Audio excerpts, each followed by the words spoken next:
Fall is right around the corner. You still want to sell your home. Everywhere you turn, you're getting conflicting messages that either the sky is falling or the market is great.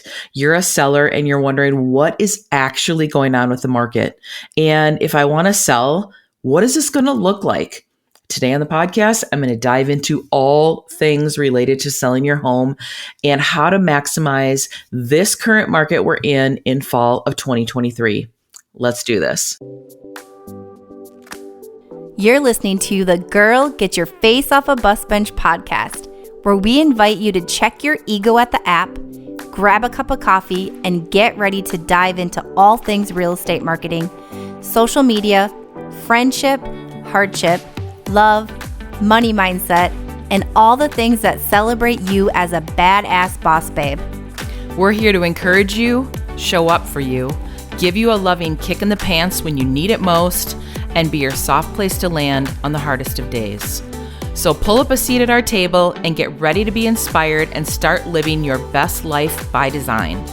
Welcome to the Girl, Get Your Face Off a Bus Bench podcast. We are so excited you're here. Okay, girls, let's dive in.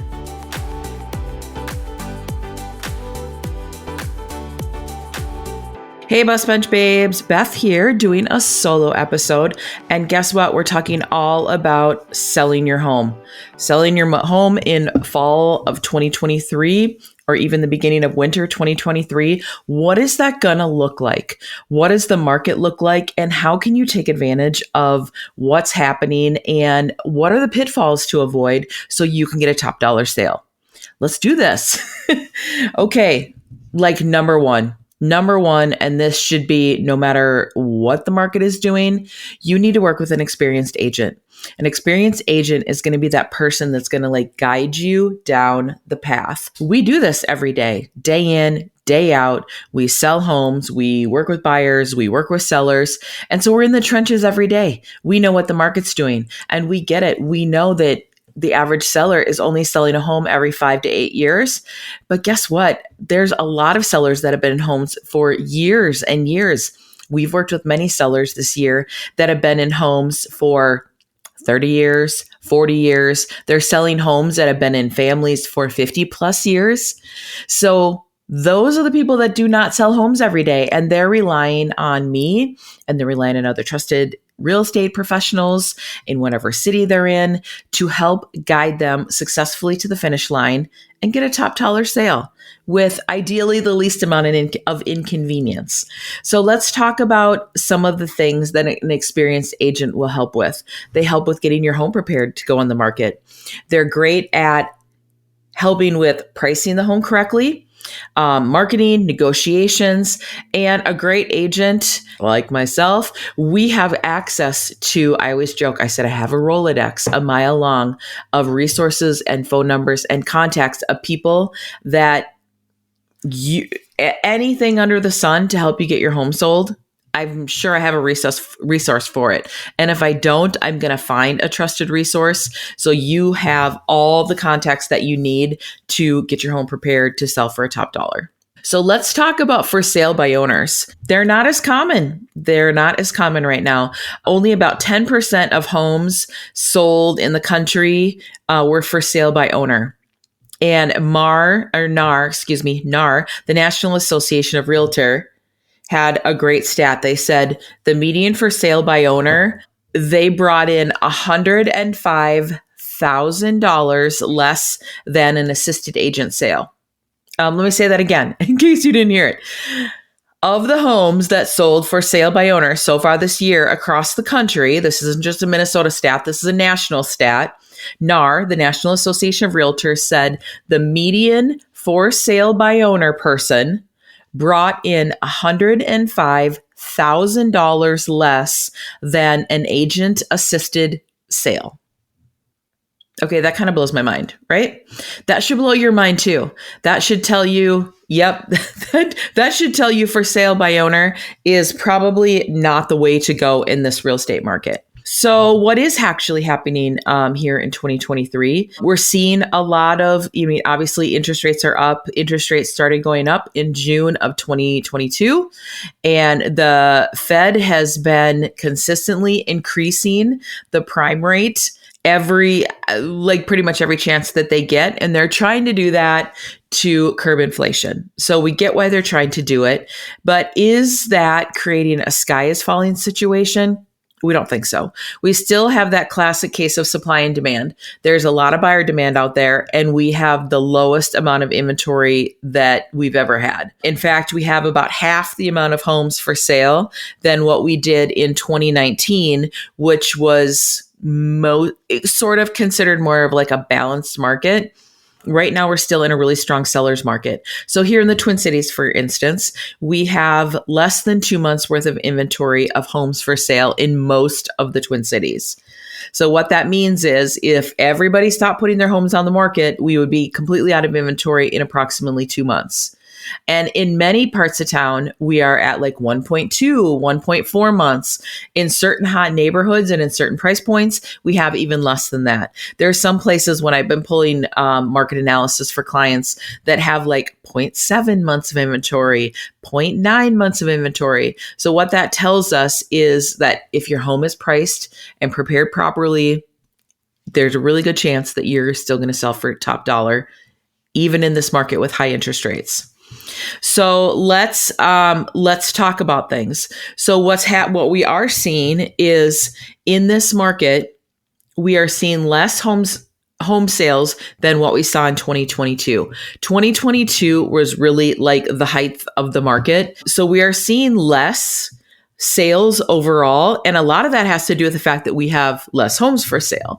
So a lot of sellers that are sitting on really sexy interest rates, sellers that have like a 3%, 2, 3, 4% interest rate, a lot of them, they're like, I would love to sell my home, but I don't want to sell my home with this really low interest rate and buy a new home and have a higher interest rate. I get that. So we're seeing less sellers that are like, they might be busting at the seams. They might just simply want a new home like people were doing in like 2020 and 2021 during COVID. They're like, interest rates are so low, we're just going to buy a new home. We don't necessarily need it. We just want it. So we're going to do that.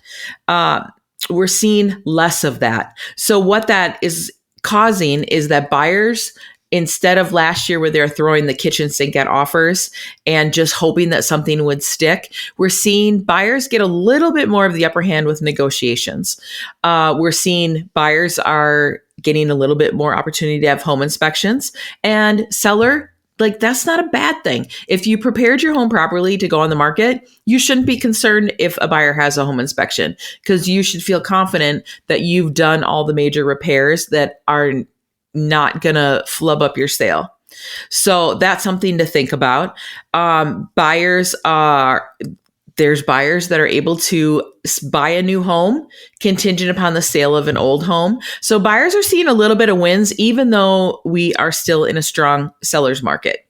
So let's talk about kind of some of those nitty gritty things. What should you really do? Like, what are the nuts and bolts and the brass tacks of what you should do to get your home for sale? You need to prepare it properly for sale. I cannot stress this enough. Absolutely cannot stress this enough. Do home repairs before your home goes on the market. Do you have that list of home repair items that you've sort of been putting off, and you know that you should do it, but you're like, I'm not really motivated to do this? Well, if you're thinking about selling your home, I would start tackling that list that you've been avoiding. Maybe your deck needs to be power washed, and you've got some peeling stain on your deck, and you need to power wash your deck and put a fresh coat of stain on it.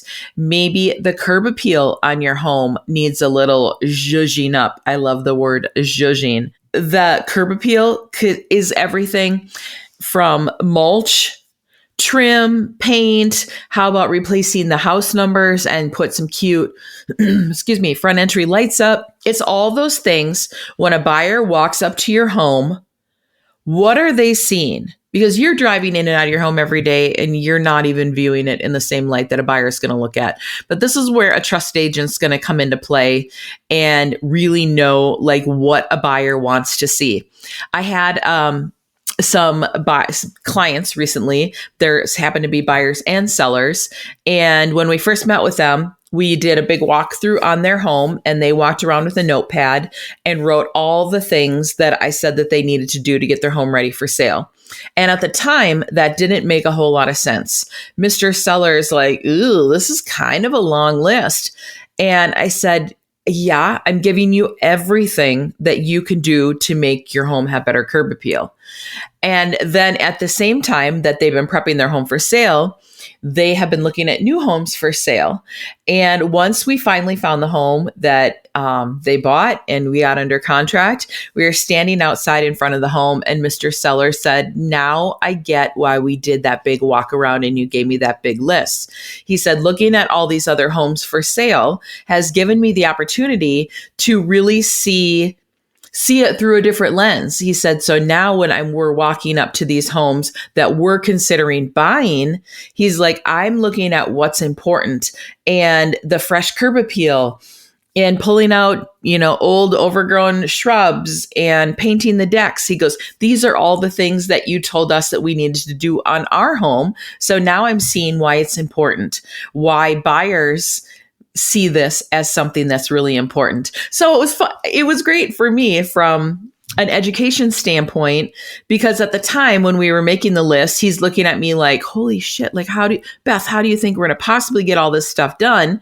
To now he's like, now I understand why you want me to do all these things, because these are the things that are important to buyers. These are the things that buyers are going to notice when clients are, that when they're out looking at homes, they want nice curb appeal. They want all the things updated. They want the decks fresh. They want a home that's really clean. They want nice windows, all of the things that made me seem like I was losing my mind. He finally got why they were important.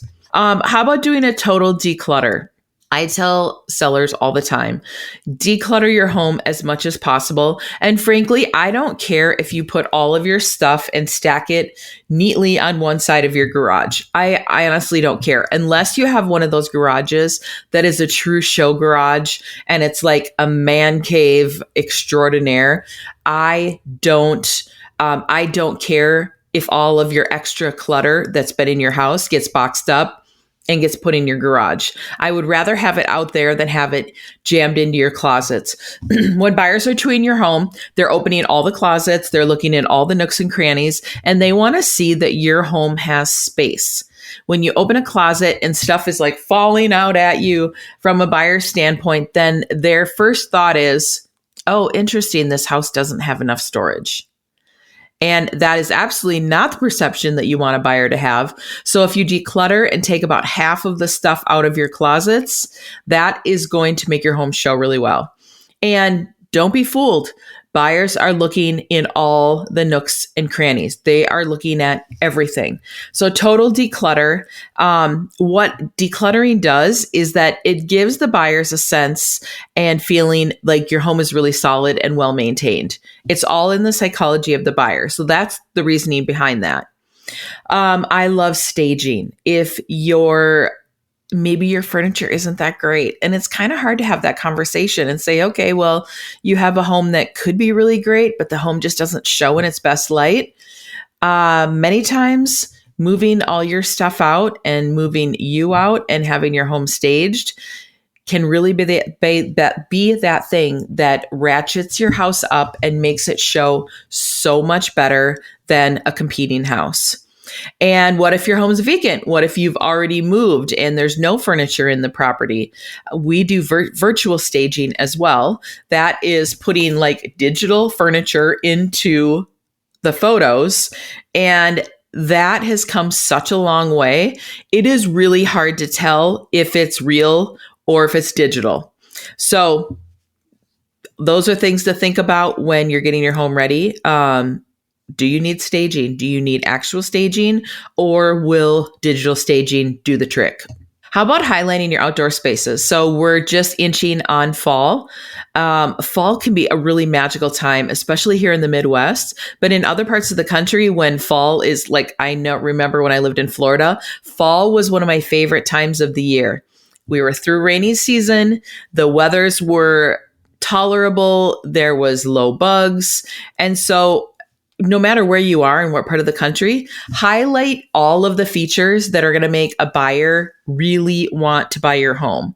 In the fall, so let's say you have beautiful outdoor spaces and you're like, it's just the fall, summer's over. We don't need to worry about that. What about if you have pillows out and you have snuggly blankets in the backyard and you set it up to feel like a fall oasis, a place where you're going to crank up that fire pit or throw some logs in your solo stove and roast some s'mores or some marshmallows and make some s'mores in the backyard. You need to help a buyer that might not be visual. Like, can they envision themselves using your beautiful outdoor spaces for longer than just the summer season? So we talk about this all the time. I talk about this in the spring. I love spring and fall. And in fact, our weather here in the Midwest is weirder than it's ever been in my entire life. And I have even used my outdoor spaces in December for Christmas parties. So it might be cold out, it might be in the 40s, but if you have a house full of people and you're entertaining and people are like, it's kind of hot in here, I want to go outside and cool off. I've had my outdoor spaces all set up with the fire pit going. I've had Christmas blankets and pillows outside and had a s'mores station and hot cocoa going. You never know when those spaces are going to get used. So when your home is on the market, you have to help the buyer have a visual so they can see themselves using your space for more than just our cherished summer months of June through August. So now that we have your home ready to sell, we are decluttered, you've done all your repairs, we have a plan in place for staging, your curb appeal is beautiful. What about pricing? Pricing could not be more important than it is right now. Overpriced homes sit on the market. And if your home is overpriced, you need to react quickly. There's always those buyers lingering in the background. And guess what? As an agent, I can see how much activity a home is getting. I can see how much activity they're getting on sites like Zillow and Realtor.com and the multiple listing service. I can see how many hits and views and downloads. And those are all the analytics that we're looking at. And they'll tell us how quickly we need to react. And if your price is not perfect right out of the gate, and let's be honest, it might not be. You might have an unrealistic expectation of what you want your home to sell for. And the market's going to tell you pretty quickly if that price is correct or not. So you need to be able to pivot and adjust accordingly so you can get a top price sale.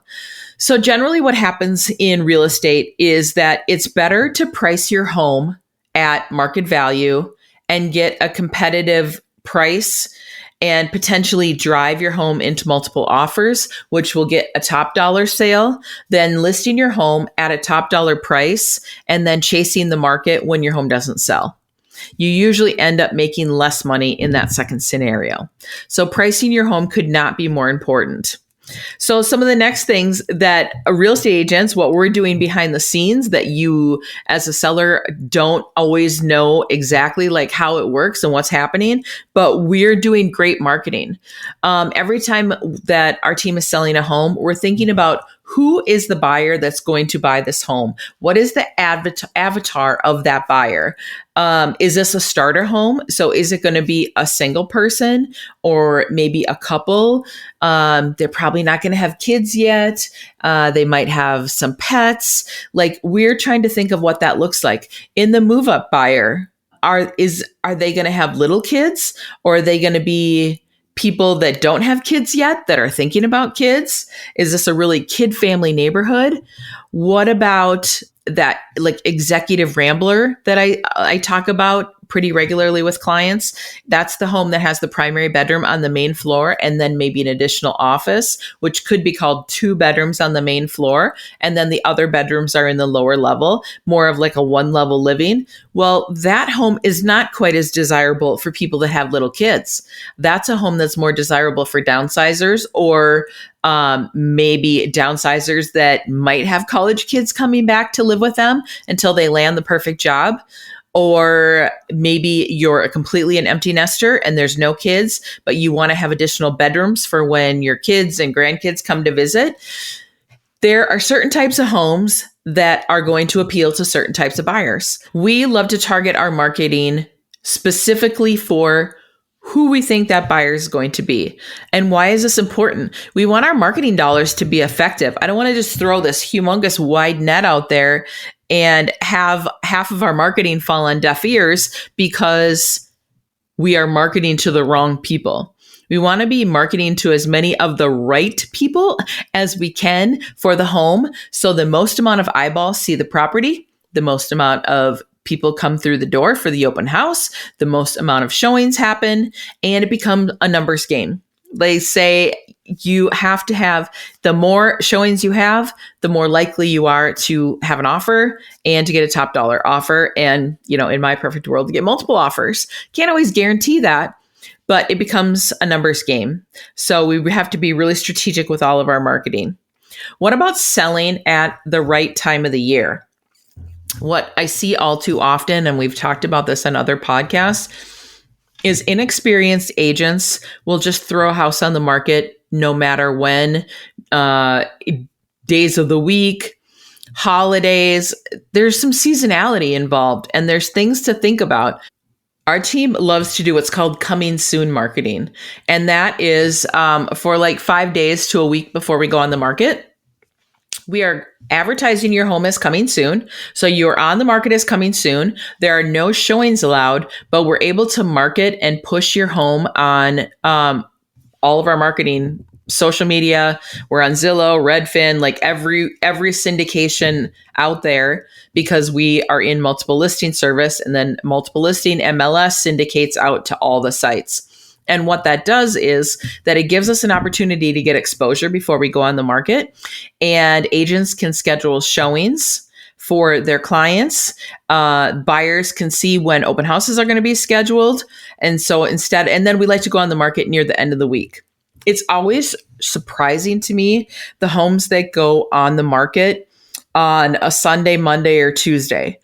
So what happens in a really hot seller's market, and when there's a ton of competition for homes, is that buyers are expecting homes to go on the market near the end of the week. They're at open houses all weekend. They may have made an offer or two on homes that they lost out on. And by the end of the weekend, buyers are usually mentally fatigued. They're emotionally and mentally fatigued.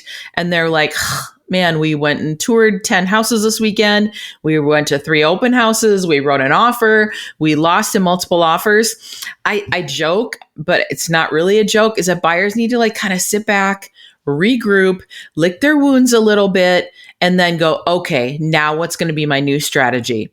And those homes that go on the market on a Sunday or Monday are going to get considerably less exposure, because those buyers are like, we need a timeout here.